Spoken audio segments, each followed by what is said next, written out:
Hey guys, how are you? Welcome back to my channel. It's me, Steven. It is 4:44 in the afternoon. I just got out of bed maybe a half hour ago. I came down to Burger King because I'm really fancy like that, and now that I'm not going to buy a house, I can splurge on things like Burger King. Yeah, so I'm in an acidic mood, really dark. Ooh, hot. I haven't had a chance to look at many of the messages and comments that you left under yesterday's video. There's like 185 of them though. Most popular video in a long time. Thank you. I did look at a couple of them briefly. I just didn't have the energy or the willpower or a desire. But most of the comments I looked at right away were very kind and very nice. Thank you very much. There were a number of them were saying basically get off your pity pot. I will, when I'm ready. I have not sat down and done a little gratitude list, which I will have to do before tomorrow morning because I have a trip that starts at like 10 a.m. and I can't go to work in this state of mind. I just can't. I won't be able to handle it.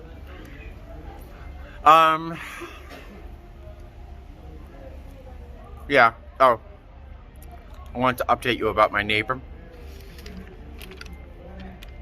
Apparently, financially, he's okay. He must get Social Security or something. His bills are paid. Like, his rent is paid on time every month. His utilities are paid. He just doesn't have a lot extra on top of that. So, everyone in my house, my neighborhood, everyone in my apartment complex has been leaving food outside his door. Every day there's a pile of something. One of you guys out there, very kindly, and I have to reply to your email, was going to mail him a television set. He doesn't have a TV. Neither do I, actually. But I have 3 cats. So one of you was like going to mail him a TV set.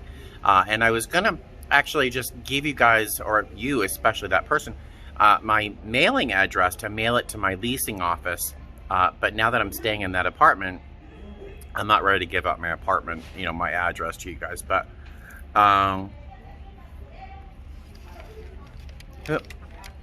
so it seems he's okay. He did go to the hospital for a month. He has an ostomy bag. I'm not quite sure what the story is, but when he came to the door to, for me to give him his food, I noticed he had an ostomy bag, or colostomy, or whatever kind of other ostomy bags you can have. So the poor guy, he's in rough shape, but financially he's paying his bills, and he's being certainly fed by our little complex. What else? That's all I can think of right now. I have to go to the grocery store after this to buy some kitty litter and some food for my trip for tomorrow. That's it so far. So if something else comes to mind, I'll add that to this video, and I'll see you maybe later on back at the apartment. Okay? See you later. I forgot to tell you, I talked to the people at my leasing office. That's how I found out about how his bills are being paid right now, my neighbor. And my leasing office manager has been reaching out to every senior service in Las Vegas. And 2 of these agencies, I don't know who they were especially, 2 of them have come to his house and knocked on his door. He did not answer his door, or he was not home, and the odds are he just wasn't answering his door. And if he doesn't answer the door, they can't help him.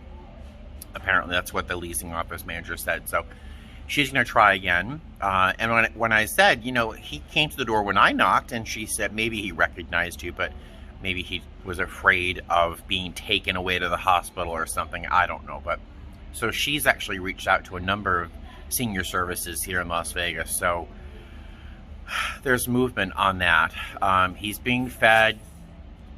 And again, my leasing office manager said that financially he seems to be okay in terms of, again, rent and utilities. But and the whole community in my apartment complex is really kind of banding together to help feed him easily. So yeah, I figured I'd let you know, because a lot of you guys had included some links to senior services here in Las Vegas.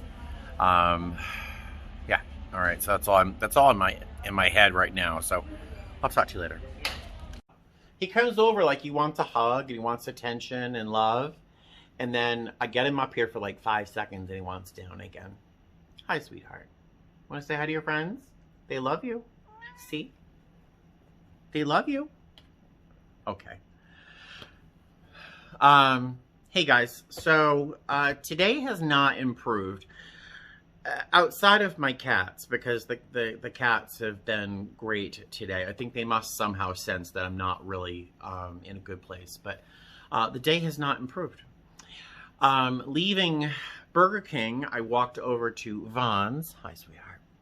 I walked over to Vons, the grocery store, and on the sidewalk, there was a spilled styrofoam container from what was probably Panda Express.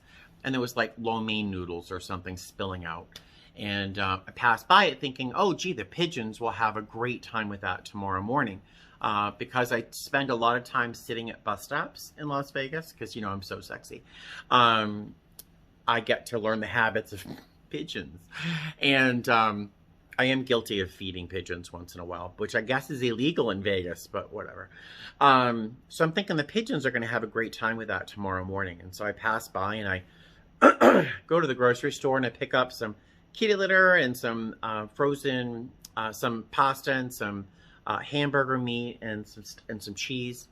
And I'm walking back home, and on the sidewalk next to that spilled open styrofoam container is this homeless guy that I don't recognize. I usually recognize most of the people in my neighborhood, but I don't recognize this guy. He's wearing this like long coat and a big black hat, and his hands were just I don't know.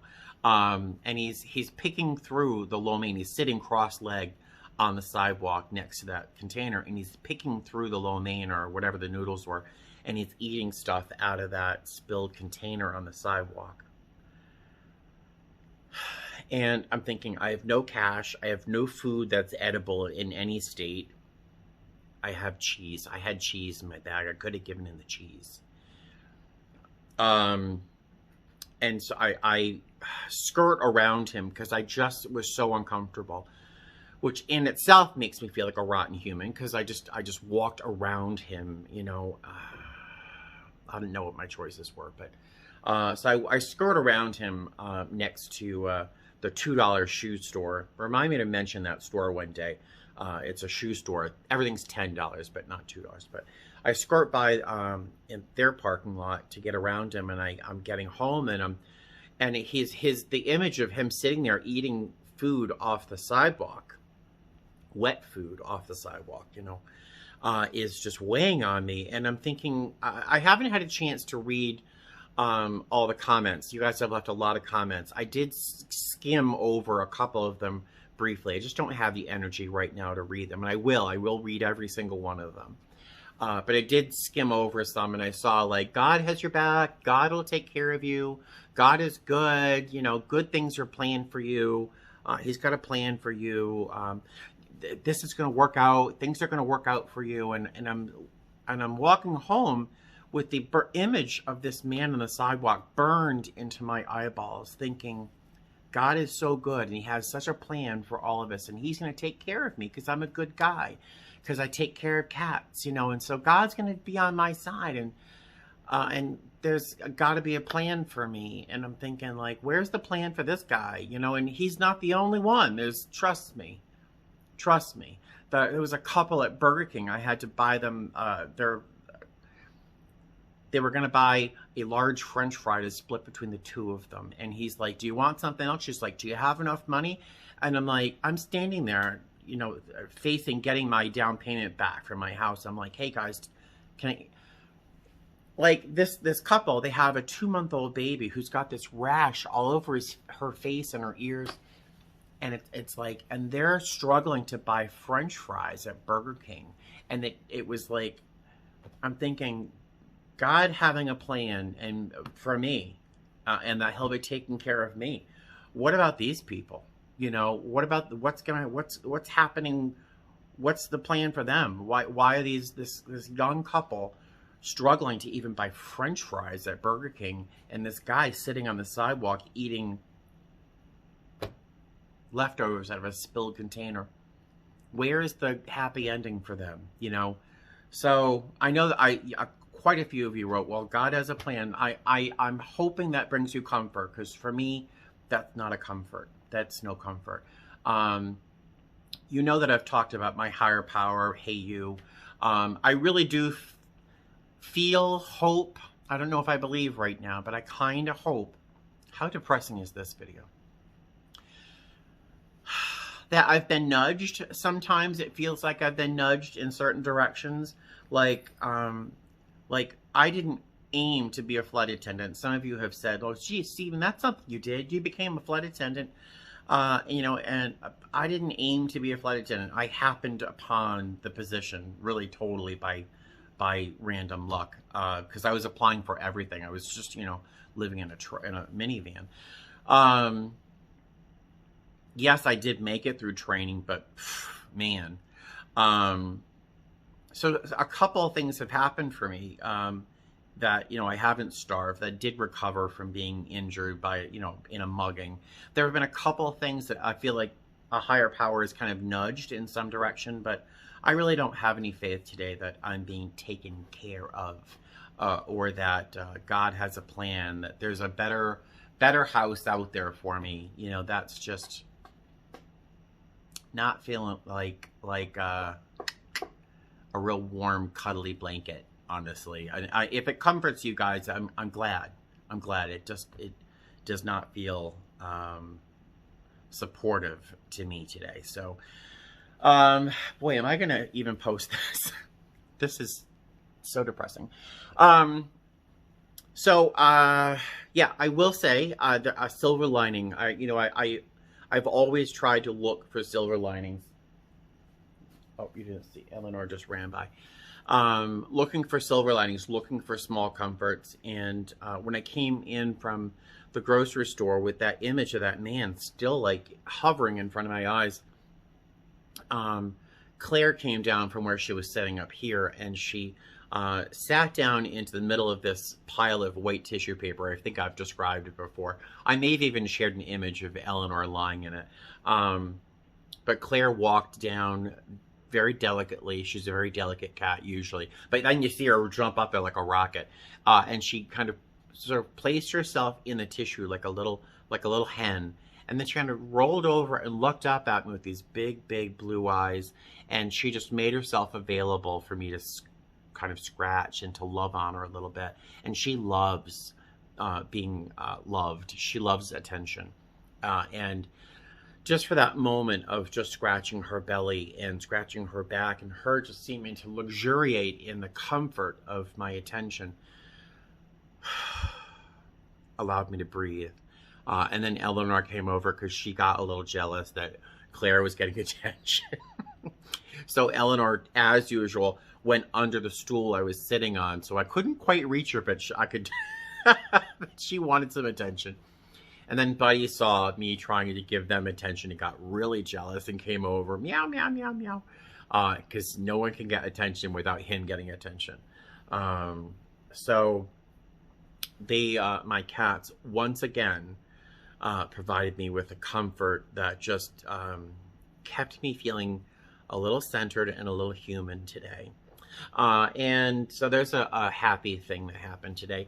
And just to end this, because I really don't want to spend any more time talking about how negative and how dark I feel right now. But I looked, as I told you, I skimmed over the comments, and I saw there was like 180 something comments, and most of them were supportive, from what I'm guessing from the few that I took a peek at. So I want to say thank you. I really do. The care that you guys show, and for the most part, most of you are strangers. I don't know most of you. I know a lot of your names, and we've all sort of met vis-a-vis through the comment section and emails and messages. But for the most part, most of you are strangers to me, and you still took a moment to share some kind thoughts and kind words and commiserate. And that just means the absolute world to me. Because in my real life, I've had one of my flight attendant classmates, Julia, who I really don't even know her very well, but I made a Facebook post about what was going on, and she reached out to see if I was okay. And then one of my high school classmates, Carol, she saw and she messaged me to see if I was okay. And there's been maybe 10 or 12 emails from you guys offering your phone numbers if I need to talk. There's a couple of you I know that I'm more friends with on Facebook that have reached out. One calls me a brother from another mother. A number of you have reached out with your phone numbers just if I needed to talk to somebody. And I do have some people in recovery I can talk to who really know probably a little more about what I'm going through, emotionally, just in terms of the recovery life that we have. But so many of you have reached out through those comments that so many more than people who have known for decades, which is kind of disturbing, honestly. It's a little upsetting to me as I think about it, that the people I've known for decades and decades, through ups and downs, haven't even kind of, other than a little comment on a Facebook message, like a comment, like a reply on a Facebook post, have reached out. And I don't know. So that that also kind of gets me a little depressed. But you guys are right there. And I want to say thank you so much. You do mean the world to me. You guys really do mean the world to me. And I will be fine. I will be fine. I bounce back really quick. I'm sure I'm going to bounce back real quick. I have a work trip that starts tomorrow. And I love my job so much. I'm going to be flying with one of my favorite coworkers, Rhonda. I'm going to be flying with her tomorrow. So it'll be fun. She'll give me a big hug and it'll be good. So I don't think I'm going to depress you guys anymore today. I'm going to try to be a little more positive tomorrow. Yeah, I have a trip, so I'll be definitely better. So there you go. I'm really rambling, and I kind of want to apologize for being in a bad place. I don't think most YouTubers or people in general share when they're going through a real difficult time, but somehow it is safer sharing that to a camera lens, and then you guys, like, through that filter of space. But yeah, all right, I'm totally off track, if I was ever on track. So I will see you guys tomorrow for Vlogmas day 10, right? And I'll try to be more positive, I promise. Thank you, I love you, and have a good night, and fly safe.